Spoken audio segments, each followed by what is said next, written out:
एक दिन अर्जुन ने भगवान श्री कृष्ण से पूछा, हे प्रभु, कुछ लोग बहुत बड़े बड़े बड़े पाप करते हैं फिर भी उन्हें कभी पाप का फल नहीं मिलता, ऐसा क्यों?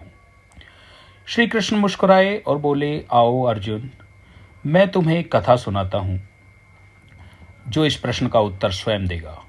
बहुत समय पहले एक धर्म प्रिय राजा था। एक दिन उसने अपने राज्य में एक यज्ञ आयोजित किया और सभी ब्राह्मणों को भोजन के लिए आमंत्रित किया।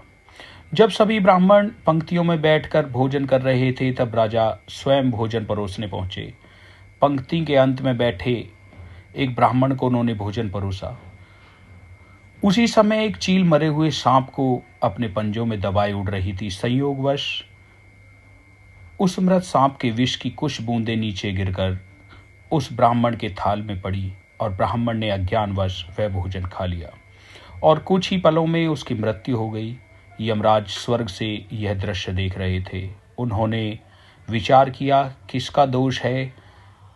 ना तो उस ब्राह्मण का दोष था, न राजा का जिसने साधवना से भोजन परोसा, न चील जो केवल अपना आहार ले जा रही थी, और न ही सांप जो पहले ही मर चुका था। यमराज को किसी में भी अपराध नहीं दिखा। समय बीत गया। कई महीनों बाद कुछ ब्राह्मण उसी राजा से मिलने राजमहल की ओर जा रहे थे। मार्ग में उन्हें एक स्त्री मिली। उन्होंने स्त्री से पूछा, राजमहल का रास्ता पूछा।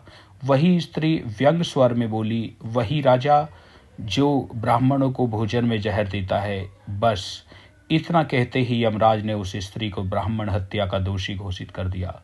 कि हम यमदूत आश्चर्यचकित होकर बोले, प्रभु, इसने तो किसी की हत्या नहीं की, केवल एक बात कही, फिर यह दोषी कैसे हुई? यमराज शांत स्वर में बोले, राजा, चील, सांप किसी ने भी जानबूझकर पाप नहीं किया, पर इस स्त्री ने सुख पाया। यही इसका वास्तविक बीज है। जहाँ किसी के पतन की बात करने में मन को आनंद मिले, वहीं से पाप जन्म लेता है। याद रखो अर्जुन, पाप केवल कर्म से नहीं भावना से भी होता है। और जब मन किसी के दुख के पतन से सुख अनुभव करने लगे तो समझो आत्मा के पतन की शुरुआत हो चुकी है। अगर आपको यह कथा अच्छी लगे तो लाइक करें, कमेंट करें। जय श्री